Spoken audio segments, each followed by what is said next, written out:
नमस्कार दोस्तों, तो एक बार फिर से स्वागत है आपके अपने YouTube चैनल एम शिक्षा ऑफिशियल पे। और आज हम लोग बात करेंगे ई परीक्षा मंथन जो बुक होता है उसके मॉडर्न हिस्ट्री के सामाजिक धार्मिक सुधार आंदोलन पे। और ये हमारे परीक्षा के दृष्टिकोण से काफ़ी महत्वपूर्ण होंगे। और चलिए इसी के साथ हम लोग आगे बढ़ रहे हैं। सामाजिक धार्मिक आंदोलन को हम लोग देखेंगे, तो चलिए स्टार्ट करते हैं। पुनर्जागरण आधुनिक भारतीय इतिहास की एक महत्वपूर्ण घटना है जिससे भारतीयों को आत्मनिरीक्षण करने के लिए विवश किया। मतलब पुनर्जागरण एक ऐसी महत्वपूर्ण घटना है जिससे भारतीय आत्मनिर्भर, मतलब खुद पे निर्भर होने के लिए, खुद के ऊपर निर्भर होने के लिए ये पुनर्जागरण से जो भी भारतीय लोग हैं विवश हो गए, मतलब मजबूर हो गए, एक तरह से ये भी कह सकते हैं। पुनर्जागरण के जो महत्वपूर्ण कारण हैं, सामाजिक, आर्थिक, धार्मिक, सभी कारण को हम लोग एक एक करके देखेंगे। तो सबसे पहले हम लोग देखेंगे भारत की सामाजिक एवं धार्मिक स्थिति। भारत की सामाजिक एवं धार्मिक स्थिति 18वीं शताब्दी का भारतीय समाज अंधविश्वास के जाल में जकड़ा हुआ था। ये 18वीं सदी की बात हो रही है। उस समय हमारे भारत के सभी लोग अंधविश्वास के जाल में जकड़े हुए थे। समाज कठोर जाति प्रथा पर आधारित था। छुआछूत का परंपरा अपने चरम उत्कर्ष पर पहुंच चुकी थी, जिससे भारतीय समाज उच्च एवं निम्न दो वर्गों में विभक्त हो गया था। यह 18वीं शताब्दी की बात है जब भारतीय समाज जाति प्रथा पे बहुत चरम उत्कर्ष पे था। मतलब उस समय के लोगों के बीच जाति सबसे बड़ी चीज़ होती थी। जाति के नाम पे, धर्म के नाम पे छुआछूत, भेदभाव बहुत किया जा रहा था। और हमारे उस समय जो समाज था लगभग दो भागों में विभक्त हो गया था, एक उच्च वर्ग और एक निम्न वर्ग। समाज में सती प्रथा, कन्यावध, विधवा व्यवस्था, पर्दा प्रथा, अशिक्षा जैसी कुरीतियां विद्यमान थी। इन्हीं कारणों से सामाजिक धार्मिक सुधार आंदोलन की आवश्यकता पड़ी।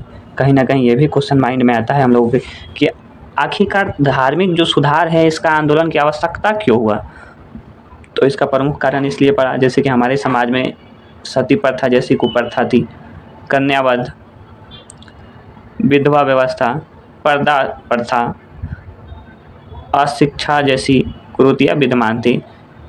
सती प्रथा के बारे में हम लोग जानते ही हैं कि जिनके पति उनके रहते हुए यदि देहांत कर जाते थे तो उस समय उनकी पत्नी को भी जिंदा उसी के शव पे जला दिया जाता था। तो ये कहीं ना कहीं एक कुप्रथा ही थी। कन्यावध, कन्या का वध होता था, जो शिशु बालक बच्ची होती थी उसका वध हो जाता था। विधवा व्यवस्था, विधवा कोई है तो विधवा ही रहेगा। पर्दा प्रथा, पर्दा के अंदर ही रहना है। तो ये सब कुरीतियां थी। इन लोगों से, इन सभी से बाहर निकलने के लिए सामाजिक धार्मिक आंदोलन की आवश्यकता पड़ी। अब इसका जो दूसरा है, ईसाई धर्म का प्रचार प्रसार। 1813 के अधिनियम द्वारा ईसाई मिशनरियों का भारत में आने, यहाँ बसने, प्रचार करने की अनुमति मिली। जब 1813 का अधिनियम लाया ब्रिटिश सरकार, उस समय वो अधिनियम में जो ईसाई मिशनरी लोग थे उनको भारत में आने की अनुमति मिली, यहाँ बसने की अनुमति मिली और अपने धर्म के आबाद तरीके से प्रचार करने की भी अनुमति 1813 के अधिनियम के द्वारा ईसाइयों को दिया गया। इसी समय से भारत में ईसाई धर्म के प्रचार प्रसार तेजी से बढ़ने लगी। मतलब उसी समय से 1813 के जो अधिनियम आया ब्रिटेन के द्वारा, और उस समय से जो ईसाई धर्म का प्रचार प्रसार भारत में बढ़ने लगा। बड़ी संख्या में निम्न वर्ग के हिंदुओं को ईसाई बनाया जाने लगा।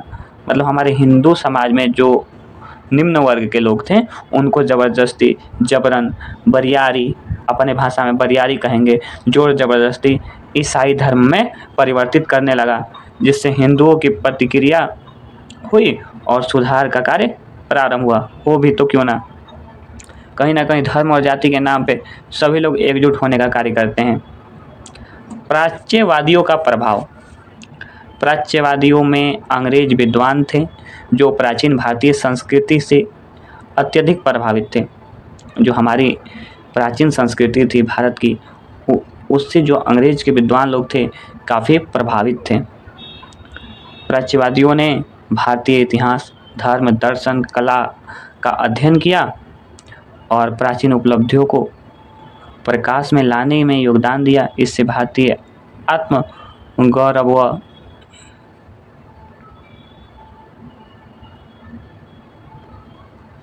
आत्मसम्मान की भावना जागृत हुई। जो हमारे भारत की संस्कृति का इतिहास है, यहाँ का धर्म है, यहाँ का दर्शन है, यहाँ की कला है, इसके बारे में अंग्रेजी विद्वानों ने अध्ययन किया और उन्होंने भारत के इस इतिहास को, दर्शन को देखकर भारत के आत्मसम्मान व गौरव का काफ़ी आत्मसम्मान की भावना लोगों के बीच जागृत हुई। अंग्रेजी शिक्षा एवं पश्चाताप विचारधारा का प्रभाव।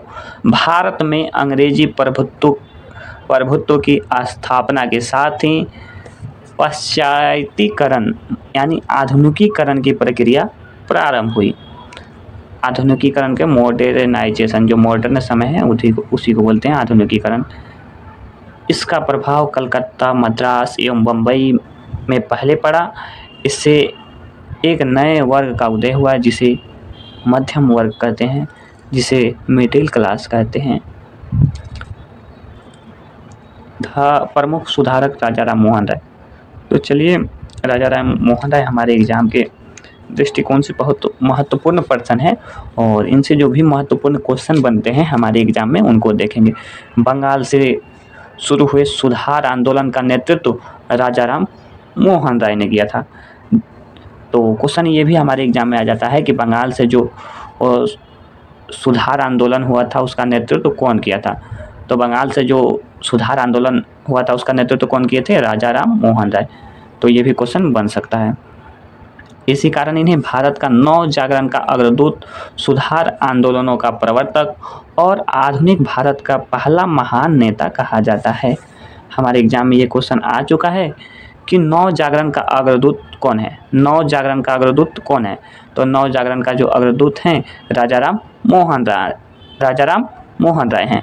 आंदोलन का प्रवर्तक और आधुनिक भारत का पहला महान नेता कौन है? ये भी क्वेश्चन आ सकता है। आधुनिक भारत का पहला महान नेता कौन है? तो उसमें ऑप्शन में दे देगा महात्मा गांधी, राजा राम मोहन राय वगैरह वगैरह, 4 को ऑप्शन बहुत सारा दे देगा। तो उसमें से हम लोगों को ये चूज करने का यदि आ जाता है तो राजा राम मोहन राय को चूज करना है। आधुनिक भारत का पहला नेता कौन हुए? तो राजा राम मोहन राय।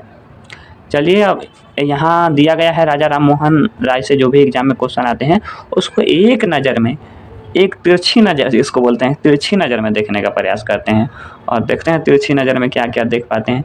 राजा राम मोहन राय का जन्म बंगाल में हुआ था और 1774 में हुआ था। 1774 में बंगाल में उनका जन्म हुआ था। प्रथम ग्रंथ फारसी भाषा में तोहफल उल मुहद्दीन, ओ माय गॉड, नाम तो बड़ी खतरनाक है भाई।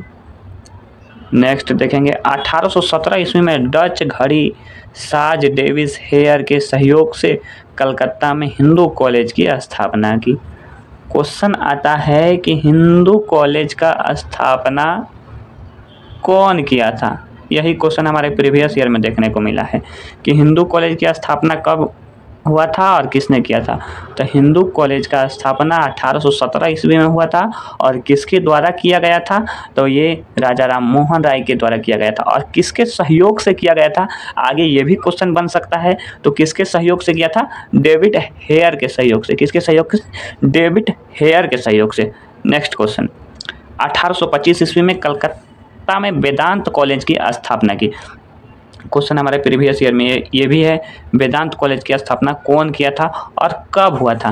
तो वेदांत कॉलेज की स्थापना राजा राम मोहन राय के द्वारा 1825 ईस्वी में कलकत्ता में किया गया था। वेदांत कॉलेज की स्थापना कब हुआ था? 1825 ईस्वी में। और किसके द्वारा किया गया था? तो राजा राम मोहन राय के द्वारा। और वेदांत कॉलेज कहाँ है? तो वेदांत कॉलेज कलकत्ता में है। 1828 ईस्वी में ब्रह्म समाज की स्थापना की। तो ब्रह्म समाज की स्थापना सबसे पहले कौन किया है? ब्रह्म समाज की स्थापना राजा राम मोहन राय किए हैं। कौन किए हैं? राजा राम मोहन राय। और ब्रह्म समाज की स्थापना कब हुआ है? 1828 ईस्वी में। 1828, इसको याद करने का सिंपल तरीका 1828। 1828 बोलने में बहुत ज़्यादा दिक्कत होती है। 1828 याद रखिए। 1828 ब्रह्म समाज की स्थापना कौन किया? राजा राम मोहन राय। ये तो सबको याद ही है कि राजा राम मोहन राय के द्वारा किया गया है, लेकिन ऑप्शन में हम लोग फंस जाते हैं। जहाँ दे देगा 1825, 1828, 1800 वगैरह वगैरह दे देगा, तो वहाँ हम लोग कहीं ना कहीं कन्फ्यूज हो जाए। 1828 ऐसे याद कर लेंगे। ब्रह्म समाज की स्थापना 1828 ईस्वी में राजा राम मोहन राय के द्वारा किया गया था। 1829 ईस्वी में इन्हीं के प्रयासों से सरकार ने सती प्रथा निषेध कानून पारित किया गया। राजा राम मोहन राय के प्रयासों से 1829 ईस्वी में सती प्रथा निषेध कानून, इसको हम लोग ये भी बोल सकते हैं कि सती प्रथा पर रोक लगाया गया 1829 ईस्वी में इन्हीं के प्रयासों से। किन के प्रयासों से? तो राजा राम मोहन राय के प्रयासों से। आगे देखते हैं। 1830 ईस्वी में मुगल सम्राट अकबर द्वितीय ने इन्हें राजा की उपाधि दी और इंग्लैंड भेजा। राजा राम मोहन राय, इनका नाम राजा नहीं था, राजा इनको उपाधि दिया गया है। और राजा की उपाधि कौन दिया है? तो अकबर द्वितीय दिए हैं। तो ये भी क्वेश्चन हमारे एग्जाम में बन सकता है कि राजा राम मोहन राय को राजा का उपाधि कौन दिया है? तो कौन दिया है? अकबर द्वितीय। वहाँ ऑप्शन में अकबर, अकबर द्वितीय हो सकता है, तो हम लोगों को कंफ्यूज नहीं होना है। उनको राजा का उपाधि अकबर द्वितीय के द्वारा दिया गया है, ना कि अकबर के द्वारा। आगे बढ़ते हैं। 1833 ईस्वी में इंग्लैंड में इनकी मृत्यु हुई और वहीं हिंदू परंपरा के अनुसार इनका दाह संस्कार किया गया। यानी हमारे जो राजा राम मोहन राय थे, इनकी मृत्यु 1833 ईस्वी में इंग्लैंड में हो गई और इनको इंग्लैंड में ही हिंदू परंपरा के अनुसार इनका दाह संस्कार यानी अंतिम संस्कार किया गया। तो राजा राम मोहन राय की मृत्यु कब हुई? 1833 ईस्वी में। कब हुई? 1833 ईस्वी में। और इनका जन्म भी पूछ देगा 1833। और इनका जन्म कब हुआ था? तो 1774 में इनका जन्म हुआ था और मृत्यु 1833 में। 1833 में।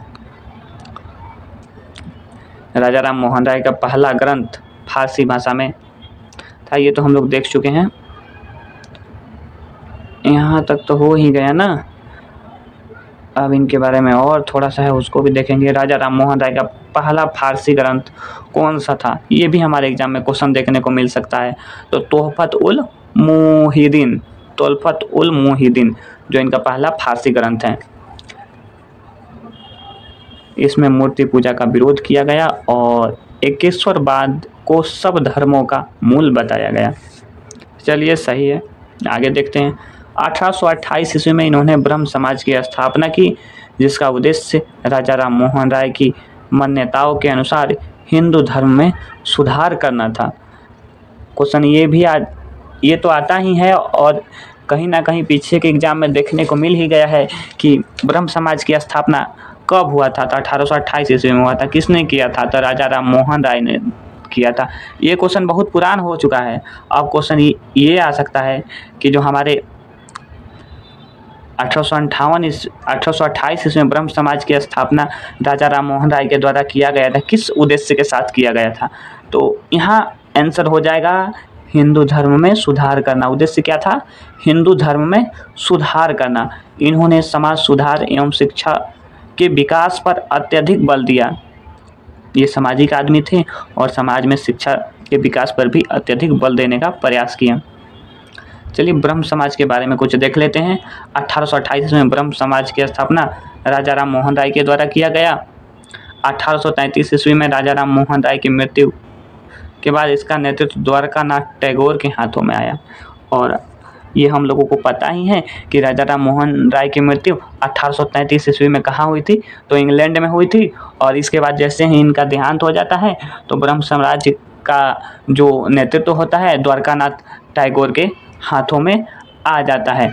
अब वो हमारे ब्रह्म साम्राज्य को आगे बढ़ाने अग्रसर करने का प्रयास करेंगे। केशव चंद्र सेन की उदारता के कारण ब्रह्म समाज में फूट पड़ गई। 1865 ईस्वी में देवेंद्रनाथ टैगोर ने इन्हें आचार्य के पद से हटा दिया, यानी केशव चंद्र सेन को जो आचार्य का पद था वहाँ से उन्हें 1865 ईस्वी में हटा दिया गया। केशव चंद्र सेन ने भारतीय ब्रह्म समाज की स्थापना की।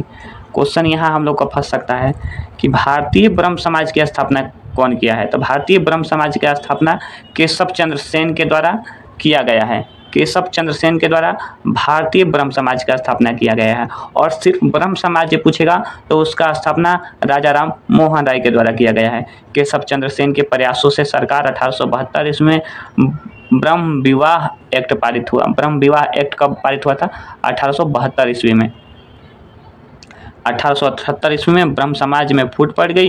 केशव चंद्र सेन के अनेक अनुयायी, मतलब उनके दिए गए उनके अनुसार चलने वाले को अनुयायी बोलते हैं, मिलकर साधारण ब्रह्म समाज की स्थापना की, जिसके अध्यक्ष बने आनंद मोहन बसु। कौन बने? अध्यक्ष कौन बने? आनंद मोहन बसु। आनंद मोहन बसु। चलिए कुछ इम्पोर्टेंट देख लेते हैं, ये हमारे एग्जाम में आता ही है और याद भी रखना है। ब्रह्म समाज की स्थापना राजा राम मोहन राय के द्वारा किया गया था। तो कब किया गया था? 1825 ईस्वी में किया गया था। आदि ब्रह्म समाज की स्थापना देवेंद्रनाथ टैगोर के द्वारा किया गया। किसके द्वारा? देवेंद्रनाथ टैगोर के द्वारा किया गया। भारतीय ब्रह्म समाज की स्थापना केशव चंद्र सेन जी के द्वारा किया गया है। केशव चंद्र सेन जी के द्वारा किया गया है। साधारण ब्रह्म समाज की स्थापना आनंद मोहन बसु के द्वारा किया गया है। किसे? आनंद मोहन बसु के द्वारा किया गया है और उनके सहयोगी भी थे।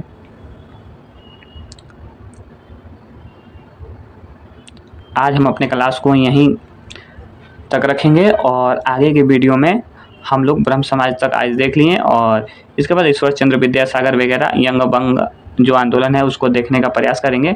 और तब तक मेरे से जोड़ने के लिए आप सभी को तहे दिल से धन्यवाद। और सपोर्ट करा जमर्दे कैसे होई का करे के पड़ी बताओ लोग, सपोर्ट करा। तब तक के लिए धन्यवाद। मिला तनी फिर से नया वीडियो में। जय हिंद दोस्त लोग, जय हिंद।